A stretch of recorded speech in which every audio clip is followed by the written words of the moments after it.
ERT-ն հեռուստաընկերության եթերում վերլուծությունների ժամանակն է հարգելի հեռուստադիտողներ եւ արդեն մեր տաղավարում է Արմեն Չիբուկչյանը, բարև ձեզ Արմեն։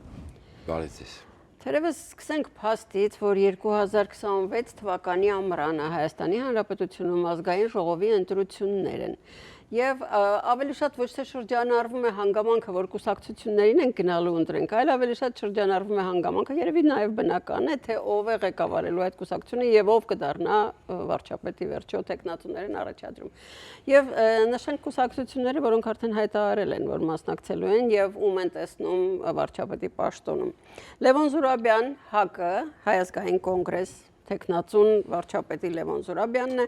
Հանրապետություն կուսակցության տեխնատուն Արամ Զավենի Սարգսյանն է, մեր ձևով կուսակցությունը այսօր հայտարարեց, որ իրենց տեխնատուն Նարեկ Կարապետյանը մեր ձևով շարժում այլ ազատություն ռադիոկայանն է ենթադրաբար ինչ է ազատություն ռադիոկայանը ինսայդ է ստացել, որ տեղեկություն է ստացել, որ Նարեկ Կարապետյանն է լինելու։ Որովհետև հիշում եմ մի քանի օր առաջ, երբ որ պարոն Կարապետյանը տնային կալանքի գնաց, ասեց տանը նստած մտածում թե ով է լինելու իրենց տեխնատուն։ Ինքը իրենք հայտարարեցին, որ փետրվարի 12-ին են հայտարարել, ինչ որ անիմաստ ինտրիգ թողեցին, փետրվարի 12-ին կհայտարարենք, որովհետև բայց սխեման արդեն պարզ է ինչ է այնտեղ, դե հակից եկեք չխոսենք այդ Դաշնակցությունն էլի, Դաշնակցությունը կարծեմ ակնարկեց, որ էլի դաշինքով է գնալու, մեծ հավանականությամբ էլի նույն դաշինքով կգնան, դաշնակցությունը կոչանը, որովհետև ըստ էության հիմա Պուտինը առաջ է քաշել գլխավոր որպես շարժիչ ուժ, այսինքն Սամվել Կարապետյանին, այսինքն իրենց հացը վերցնում է ձեռքից, իրանք խնդիր ունեն, այսինքն իրանք խնդիր ունեն թեկուզ 5-6% հաղթահարել մտնել կամ ինչքան շատ ստանան պարլամենտ, որպեսզի ինչքան հասկանում եմ ձեները փոխանցեն Նարեկ Կարապետյանին եւ այդ տնօրինի Նարեկ Կարապետյանը կամ մեր ձևով շարժումը տնօրինի Բնականաբար նոր կոալիցիա կկազմեն, արդեն գլխավոր ուժը կդառնա այս մեր ձևովը եւ ըստ էության Պուտինի գլխավոր դեմքը կդառնա Սամվել Կարապետյանը։ Հիմա ինչա կհետաքրքրում մեր ձևովին։ Մեր ձևովի խնդիրը հետեւյալն է, որ Սամվել Կարապետյանը իրավունք չունի առաջադրվելու վարչապետի տեխնատուն, անգամ падգամավոր լինելու իրավունք չունի։ Այո, Ռուսաստանի քաղաքացիությունը ես ոչ միայն երկ, կարծեմ եր քաղաքացիություն ունի, եռա այնտեղ չգիտեմ էլի։ Դե գիտեք այդ տիպի դեպքերը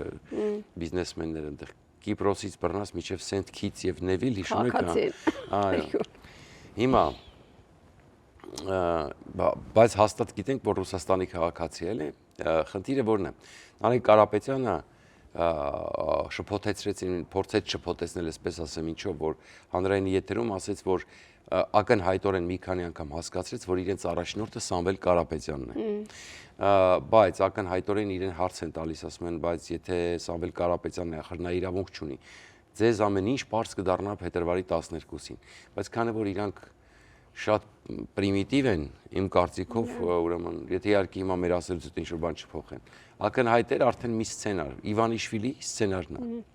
Ճիշտ է, Իվանիշվիլին մի կարճ ժամանակ կարծեմ ղեկավարեց Վրաստանը, հետո թողեց, բայց ինքը անցավ ստվերային կառավարման, բայց ենթադրում եմ, որ իրանք հայտարարում են, որ իրենց լիդերը Սամվել Կարապետյանն է,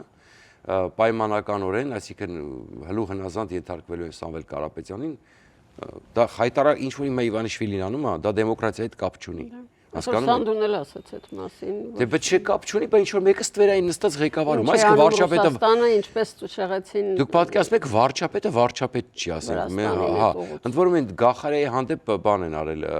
Գախարեի չէ, մյուսի հանդեպ։ Դախարյան դարաբնդիմություն մեկ մոռացա դրա ազգանունը դատական գործ են հարուցել, հիմա 5 տարի պատիժ տվեցին, այո։ Հիմա տեղերով փոխում, մեկ սրանա բերում, մեկ դրանա բերում, ասենք դետես ոնց կարա լինի։ Ղարիբաշվիլին, բայց ոչ Իրաքլի։ Այո, ոնց որ թե հա։ Մի խոսքով, այսինքն խնդիրը որն է, դա հակադեմոկրատական համակարգ է։ Դա ինչ որ դիկտատորական համակարգ է, ինչ որ մեկը դիկտատա անում վերևից, ասում է այսօր դու ես վարչապետ, չէ դուրս չեկար վաղը դու ես վարչապետ։ Դա չի լինում, այսինքն ազգային ժողովի վրա տոտալ կոնտրոլ ունի, ինչ նշանակում, շատ փող ունի, շատ ռեսուրս ունի, բոլորին առել է, այսինքն բոլորը իրան են ենթարկում, ոչ թե ինչ որ վարչապետի, որը ոչ մի բան չունի։ Հիմա նույն համակարգը սա է, իրանք շատ փող ունեն, շատ ռեսուրս ունեն, եւ սա կործանարել է ուղղակի ամբողջ այդ ժողովրդավարական համակարգը ջարդելու է, բարձ չի ինչ է անելու։ Իհարկե Հայաստանի պարագայում այնպես է, որ իրանք շարունակելու են Սերժ Սարգսյան, Ռոբերտ Քոչարյան, Լևոն Տեր-Պետրոսյան մոդելը, այսինքն ասենց ասեմ,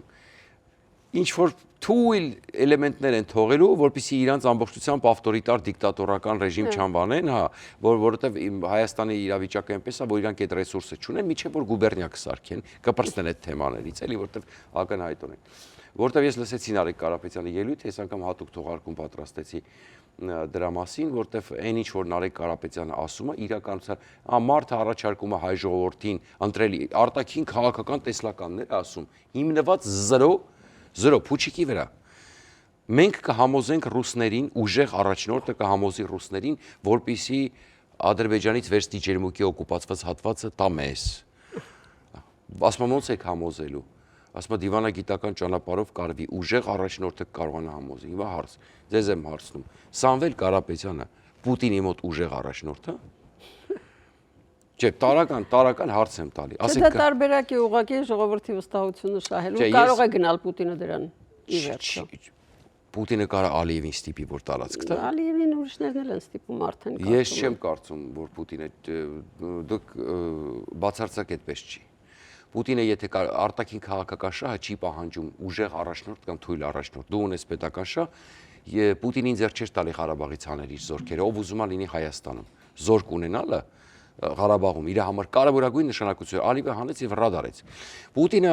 Ադրբեջանին սկսեց ճնշել, երբ որ Ադրբեջանը նախաձեռնեց Վաշինգտոնի process-ը Թուրքիայի հետ միասին, բայց Թուրքիային չէր կարա ճնշել, սկսեց Ռուսաստանում սպանել ադրբեջանցի առաջնորդներին, ճնշեց, ինչ Ալիևը գնաց Պուտինի մոտ։ Հակառակը, Ալիևը սկսեց նույն դաշնությամբ պատասխանել Պուտինին։ Հիմա ո՞նց է Պուտինը ստիպելու Ալիևին, որպեսզի ջերմուկի տարածքները հետ տա կամ ձեր կարծիքով պատերազմի ժամանակ, երբ որ ուկրաինական պատերազմի ամենաթեժ փուլերից մեկն էր, պետք էր Պուտինին ցույց տալ, թե ինչ թույլ է ՀԱՊԿ, որ չի կարողանում կատարել իր պարտականությունները։ ՀԱՊԿ-ի իմիջն է, չէ՞ դրանից կախված։ Այսինքն մոռացեք այդ մասին, որ որևէ մեկը կարա Պուտինին ստիպի, Պուտինը ստիպի Ալիևին եւ այլն։ Բացի դրանից, սա քո ունեցվածքը կախված է Ռուսաստանից։ Ամբողջ ունեցվածքը կախված է Պուտինից։ Մի օրում կսարքի հոմլես։ Մի օրում։ Այդ ոնց ես դու Պուտինի մոտ ուժեղ առաջնորդ լինելու, եթե քո ամբողջ հարստությունը կախված է Ռուսաստանից։ Դա ուժեղ առաջնորդից եթե խոսում ենք, եթե չկապ չունի Կարապետյանների հետ կարծում եմ։ Իրենք միայն իրենց փողի մասին են մտածում, ոչ այդ ժողովրդի, ոչ Հայաստանի Հանրապետության, ուղղակի այս պահին այդպես է, պետք իրենց էլ հրահանգված է Մոսկվայից, Դե։ Այո։ Հիմա գնում ենք գովազդային դադարի։ Քո տոնը սկսվում է այստեղ։ Cosmo Palace, ընտանեկան բոլոր միջոցառումների իրական կենտրոն։ Վայր, որտեղ հայկական ջերմությունը միահյուսվում է եվրոպական շքեղությանն ու նրբագեղությանը։ Հայտնի եւ սիրված երգիչ-երգչուհիներ, լավագույն շոումեններ, որոնք ձեր երեկոն կդարձնեն իսկապես անմոռանալի։ Համեղ եւ տարբերվող խոհանոցի ներդաշնակություն հարիր միայն բարձրակարգ ճաշակին։ Անզուգական սրահին կից Hookah Lounge Patio, լավագույն եւ ռոմանտիկ երեկոներ բաց երկնքի տակ։ Սա պարզապես ռեստորան չէ, սա Cosmo Palace-ն է։ Լուծություններն են շարունակվում ERTN-ի եթերում եւ վերադառնալով թեմային կկարողանա արդյոք Կարապետյան ընտանիքը համոզել Վլադիմիր Պուտինին ինչ որ հարցերում հոգուտ Կարապետյանների ընտրությունների ժամանակ դե ակնհայտորեն չի կարողանա, երբ որ ես ասացի, որ այո, գուցե այս տարբերակով ուղղակի կրկին փորձիր իմաստով էի ասում։ Այս հարմասամի պաշիշտ։ Եվ քանի որ նորից Պուտինից խոսեցինք, շատ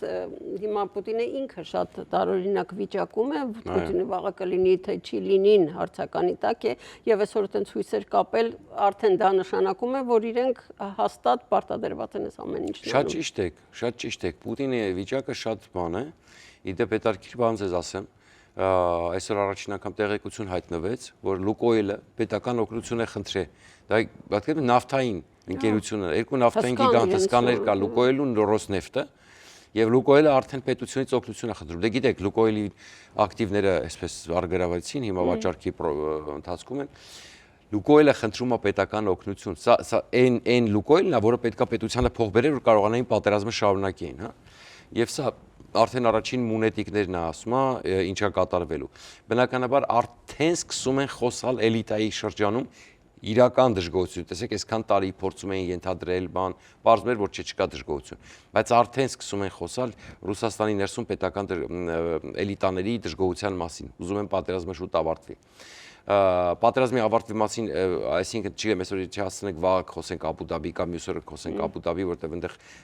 հիմա հետ արձագանքներ կան, հետարքիր կարող ենք խոսել այդ մասին, բայց այն որ մոբիլիզացիայի խնդիրը ավելի մեծ է դառնում, որտեղ ժամկետայիններին ծեծելով, ճնշումներ գործադրելով փորձում էին տանել բանակ, չի ստացվում։ Այսինքն սկսեցին մասսայաբար վիդեոներ հրապարակել, որ մեզ ծեծում են, ճնշում են, փորձում են բան եւ այլն։ Ոնց որ Եվ ծնողների կոչեր բազմաթիվ, ռուսական տարբեր ալիքներում, գուցե ոչ պետական, բայց Այո,